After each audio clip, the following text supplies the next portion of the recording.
Hi hello friends, welcome back to our channel. ఎలా ఉన్నారు అందరూ? బాగున్నారా? నేనైతే చాలా బాగున్నా.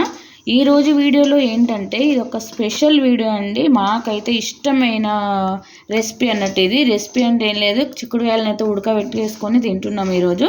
మొన్న బుధవారం రోజు చిక్కుడుకాయలు కేజీకి 30 రూపీస్ అయితే ఇచ్చారు. నేనైతే 2 kgs తీసుకొచ్చిన.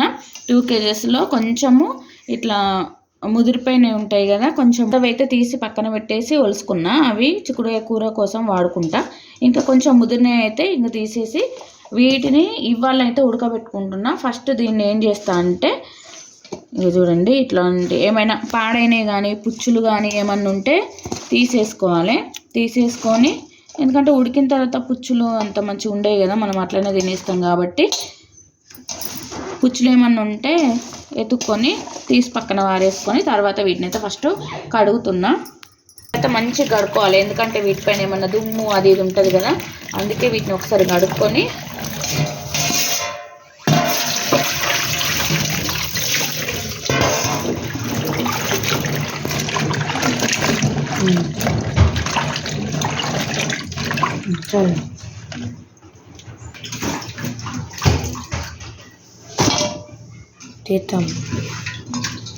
కడుక్కొని అయితే పక్కన పెట్టేసుకోవాలి. తర్వాత నేను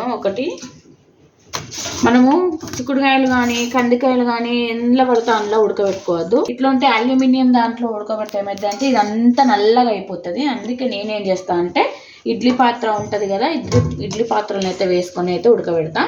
ఇడ్లీ పాత్ర స్టీల్ తినాలి. ఈ ఇడ్లీ పాత్రలను అయితే నేను కందికాయలైనా పల్లీలైనా కందగడ్డలైనా ఇంకా చిక్కుడుకాయలైనా అనపకాయలైనా అన్ని ఏవైనా ఉడకబెట్టేటి మాత్రం ఇంట్లోనే ఉడకబెడతా. ఇప్పుడు ఏం చేయాలి, కడుక్కున్న చిక్కుడుకాయలు ఇంట్లో వేసుకోవాలి.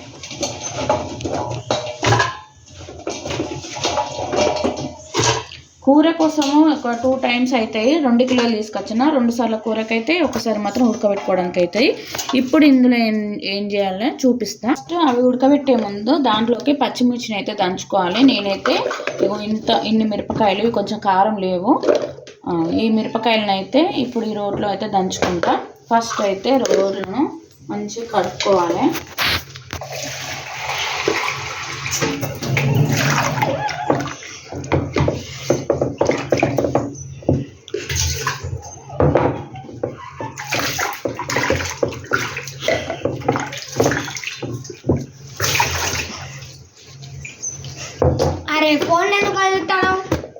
ఇప్పుడు వీటిని కూడా కొంచెం కడుక్కుంటాం.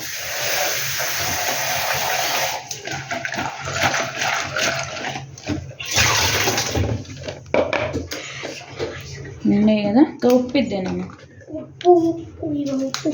ఇప్పుడు మిరపకాయలను ఇట్లా చుంచి వేసుకుంటున్నా.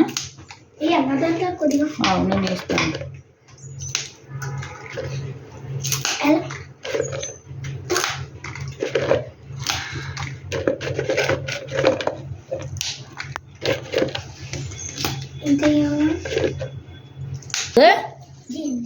మిరపకాయలు అయితే చుంచి వేసుకున్నా. తర్వాత ఇందులో ఉప్పు వేసుకోవాలి, ఎందుకంటే మిరపకాయలు చేదెక్కుతాయి. అందుకు ఉప్పు వేసుకొని దీంతోనైతే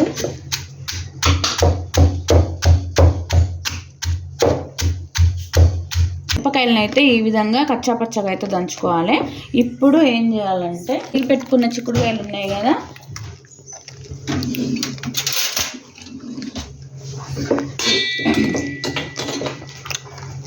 ఇట్లా వేసుకోవాలి. మిరపకాయలను మెత్తగా అవసరం లేదు, ఇట్లా కొంచెం కచ్చాపచ్చాగా దంచుకొని ఇప్పుడు ఇందులో ఉప్పు వేసుకున్నాం కదా, మళ్ళీ అది ఎందుకంటే మిరపకాయలు చేదు కాకుండా ఉండడానికి ఉప్పు వేసుకున్నాము. ఇప్పుడు మనకు చిక్కుడుకాయలకు ఎంత అవసరమో అంత ఉప్పు వేసుకుంటున్నాం. తర్వాత ఇందులో వాటర్ పోసుకోవాలి.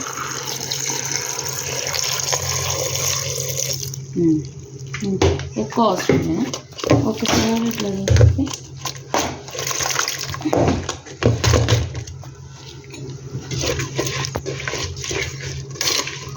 ఇప్పుడు దీన్ని పొయ్యి మీద ఒక 20 నిమిషాలు మీడియం ఫ్లేమ్ మీద పెడితే మనకు మెత్తగా ఉడుకుతాయి.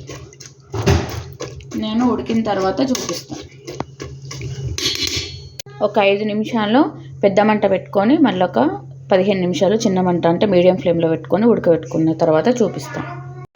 చూడండి ఫ్రెండ్స్ ఎంత మంచిగా ఉడుకుతున్నాయో. ఇంకొక 10 మినిట్స్ అయితే దించేసుకుంటే సరిపోతుంది. ఇక్కడ మెత్తగా ఉడికినాయండి. ఇంకా ఈ వాటర్ అంతా వంపేసుకొని ఇంకా చూడండి ఈ విధంగా అయితే చేసుకోవాలి. ఎంత టేస్ట్ ఉన్నాయో. మళ్ళీ గింజలు కూడా మంచిగా ఉడికినాయండి. మీరు కూడా ఒకసారి ఎక్స్ట్రా చిక్కుడుకాయలు తెచ్చుకున్నప్పుడు ఈ విధంగా చేసుకోండి. మా సైడ్ అయితే ఎక్కువ మంది ఇలాగే చేసుకుంటారు. ఇక్కడైతే నేను మా పెద్దోడైతే తింటున్నాము. మా చిన్నోనికి కొన్ని ఇష్టం ఉంటాయి, కొన్ని ఇష్టం ఉండవు.